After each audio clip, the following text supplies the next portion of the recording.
If your app uses background threads for loading or processing data, and pretty much every app will need those at some point, you might have to take special precautions to make your UI tests run reliably. Espresso does most of the heavy lifting for you, waiting for lifecycle events to finish and checking if the UI is idle.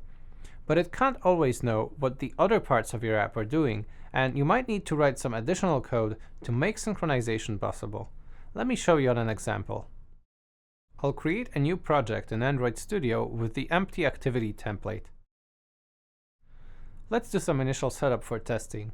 I'll add the Android runner, rules, and Espresso dependencies in my Android test scope. If you're ever unsure what the newest versions for Espresso packages are, consult the documentation or our testing samples on GitHub, which we always keep up to date. I then set up the test instrumentation runner, and we're done here. On to the main activity class. The only thing it does right now is set a layout with a text view. Let me open the layout and change that text, and give the text view an ID. In onResume, I'm going to change the text, and I'll just quickly extract the string into a resource for later reuse.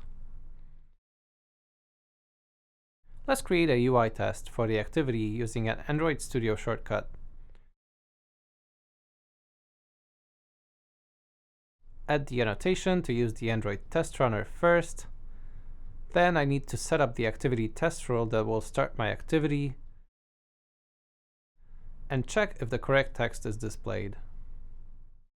I run the test, and it passes. That's because Espresso waits until the app processes all lifecycle events, and I'm setting the text string in onResume, remember? Let's simulate a more realistic scenario, where the data takes some time to load. Async task is one of the simplest ways to do background work and then pass a result back to the main thread. So what happens when I run the test now? Surprisingly, it passes. That's because Espresso also knows how to synchronize on the async task thread pool out of the box. And because async tasks are also at the heart of any async task loader, including cursor loaders, they just work. Of course, there's lots of other ways you can schedule background work. It can be connecting to a remote API using a custom thread pool or through handler messaging. You can see I'm changing the code to use a separate thread, which sleeps for 5 seconds to simulate background work, then posts the change back to the main thread. When I run the test, it fails immediately.